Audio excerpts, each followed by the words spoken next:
over 5 years ago when I came to St. Joseph Parish to serve you, I was met by a parishioner who told me the first or second week where her seat was in the church, and that she had been sitting in the same pew at the same 10 o'clock Mass time for over 50 years. And she said, "Father, my name is on this seat." So I went to check to see if her name really was there.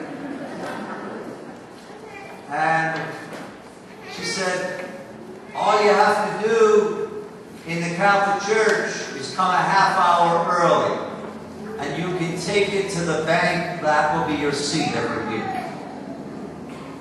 I said, "Well, guess what? Last week, she got upseated by somebody." And I said, "God had a different seat for you today, huh? And someone else has got to sit there." She said, "Yes, but next week, I'll be back in my seat."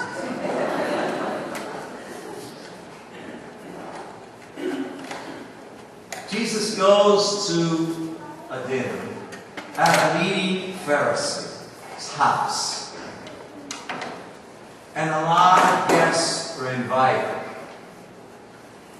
from all social circles. And the Greco-Roman world was built on social status. You mingled and met and had a meal with people in your social economic circle. Now, when a rabbi showed up, you knew he was going to talk something about the Torah, the law, the covenant. So Jesus shows up at this shindig, and they're hobnobbing about who's got the greatest title, status, rank, privilege, power. And Jesus glances all that talk, and he says, the path to being a disciple is accepting the invitation to the table and being blessed in that we come to the Lord's house. The word in Latin for humility is humus, which means grounded, dirt, soil, down to earth, level-headed, fastened to the truth. Who knows they are not the center of the universe? God is, and other people are. To be a person of humility is a person who knows they need God. And a person who hungers for God in their daily life. To know God makes us humble. To know our sinfulness keeps us humble. Yes. Yes. All of our sin and our weakness bring us back to our knees as a sinner to take our place among other sinners who need the same help. As we sang in the responsorial song, Lord, in your goodness, you have made a house for the poor. That's you and I. Blind, lame, crippled, feeble.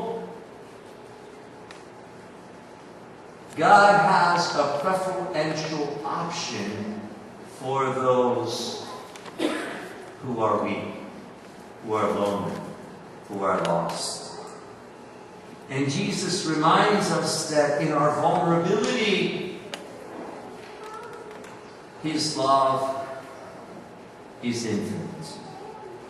And he wants us to know that when you come to this table banquet, whether in the 1st century or the 21st century, the recipe is the same. You must have an attitude of humility. Conduct your affairs with humility. Offer almsgiving to others, for they atone for sins. You're not better than anybody. Because in God's house, not out in the world, we're all on the equal footing. It doesn't matter your pay. It doesn't matter your position. It doesn't matter your MasterCard clout. It doesn't matter your degrees. What befits a child of God is not impressing others. It's not even looking for a thanks. Don't expect it, Jesus says. It's not outdoing others. It's not winning favor.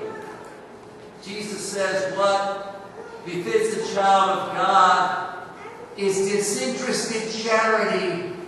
You give because giving is of God, and all who are created in the image and the likeness of God are worthy of respect, worthy of a welcome, are worthy of human dignity. Pope Francis, in his recent talks in Brazil, said we must resist the culture of exclusion in a throwaway society. In a world that has no place for the elderly, no place for the unwanted child, no place for the poor in the street, he said we must fight against this culture of efficiency. Get it over, get it done, get it quick, let's be lightning speed. We even bring that to prayer. And he said we need to promote a culture of encounter where we welcome and encounter everyone and show them solidarity and fraternity and charity. And he says that all have a place in God's house. And we must welcome everyone, the poor and the needy, the dispossessed, the underprivileged, the underserved. Last week we had pre-Canaan at St. Joseph at Our Lady of the Sacred Heart High School. And the couples are allowed to give feedback at the end of the day, and they answer a questionnaire. Well, this week I got a letter of feedback from a professor of world literature at Duquesne University. And I'd just like to read a little bit of this letter for you. Esteemed Father Richard, my fiancée Veronica and I went last week to your parish for pre-Cana preparation. It was truly a blessed day. I seldom use this word, but that day certainly called for this word. It was a blessing. In our very secular world that makes religion obsolete and out of date, I'm grateful for the tremendous work of the Catholic faith that reaches to the marginalized and the underserved. I witness Catholicism's generative and redemptive power daily, as my fiancée is a coordinator of refugee services of Team Hope at Catholic Charities. Moreover, I am a professor of world religion at Duquesne University, where I interact daily with future generations of youngsters. And I'm grateful for the Catholic social doctrine, Catholicism's vocal stance against unjust treatment of war, immigrants, religious intolerance, and racism is but a few. I am a Muslim. I am happy to get married to meet my fiancée in her Catholic church and in her Catholic faith. And I might add, as I approach 40 years of age myself, I like to see what's right with religion. I am writing this note to you in the fraternity of God, Allah. I do want to end by restating my gratitude for all that was done for us on Saturday in preparation for the big step of our commitment to marriage. I cannot forget the sincerity and the gravity of your offerings. Your words were the word of hope that purchased in our hearts. Yours kindly, Ahmad. This is an outsider, someone who's unchristian, not Christian, unbaptized, come to experience Catholic faith by sharing some roadmaps to help one another on the journey. I have to love people. I have to love the atheist. I have to love the agnostic. I have to love the Muslim. I have to love the Jew. I have to love the gay. I have to love the straight. I have to love the young. I have to love the old. I have to love everybody. There can be no brackets on my love. There can be no conditions on my love. I either love everybody and accept everybody, then I come to this table, and then I find my place as a sinner. You know, when I studied in the seminary, the professor who taught me penance and what to give people when they come for reconciliation, he said, you'll never be a great confessor until you're first a great penitent. Know your sins. Know your weaknesses. Know your temptations. Know your brokenness. And the more you're in touch in that, the more you're going to be compassionate and empathetic with other people in their walk of life. Never think you're ever for a moment better than anyone. You won't lead anybody anywhere if you have that. As we enter each day of our lives in different circles of people, I don't care what we do. You got to be humble. You got to know your strengths. You got to know your weaknesses. You got to know your virtues. You got to know your vices. You got to know the angels on your side, and you got to know your devils. Because if you don't know, then you're going to keep falling and falling and falling and falling. And because pride's going to fill you, and right after pride comes the missile of the fall. But humble people, they don't fall too hard. Why? Because they're not worried about it. They're not worried about impressing others. They're not worried about outdoing others. They're not worried about, am I going to get a thanks? You know, one of the greatest writings I read is Thomas Merton. Thomas Merton, you know, in his autobiography, there's a touching scene in Seven Storey Mountain with Thomas Merton. He died in '68. He was taking a bath, and a fan fell into the bathtub, and he was electrocuted, and he died. But there's a story in that Seven Storey Mountain where the first time in his life he enters a Catholic church to go to Mass. And it's a beautiful Sunday. And within him is a voice whispering, go to Mass, go to Mass. So he arrives at this Corpus Christi church in New York. And he felt the space a bit very foreign and yet very compelling. And he noticed a young girl about 16 years of age, and she was praying quietly in the pew. And Thomas Merton, in his Seven Storey Mountain autobiography, he writes these following words.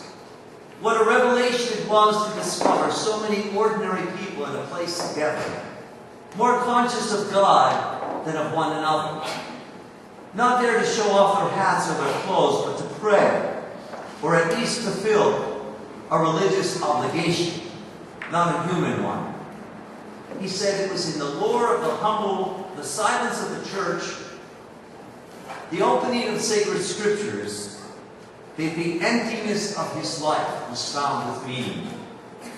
As you know, he founded Gethsemane in Genesee in Kentucky. And it's an oasis place for people to leave the noise of the world and to be still and to be silent. And as he was at Mass, and he heard the Spirit lead him to God's house, to be welcomed into the church, he came to a revelation that God loved him, a sinner, and he wanted him to be a saint. And he took him just where he was, at the table of the Lord. And as he looked around the landscape of all the other people making this pilgrimage to God's kingdom, he had a great awareness that God's love was upon him and within him. So as we gather this Labor Day, we thank the Lord for the work that he's entrusted to us. May we do it humbly and live our faith each day with respectfulness to God and appreciation for others, so that the Lord, through the simple gift of bread and wine, will transform us into his followers, as individuals, as a family, as a community, as a nation, as a church, so that we may give the greatest gift to the world, his love. Help us, Lord, to see your face in the unfortunate, in the needy, in those most in need of your face. And when we come to your table, may we never forget that we come as beggars who are hungry for holiness. May we come as sinners seeking to be a saint. And may we come with humility to know that only your grace can lead us to the place that where we need to be and live a life of integrity. Help us, Lord, to see one another as a brother and sister on the journey, en route to the great kingdom, the wedding feast of the Lamb in heaven.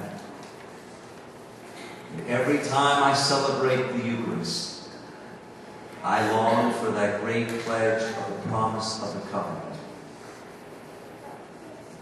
of a wedding where all are filled with joy, love, and peace, because everyone is cared for with equal love, a love that knows no hate.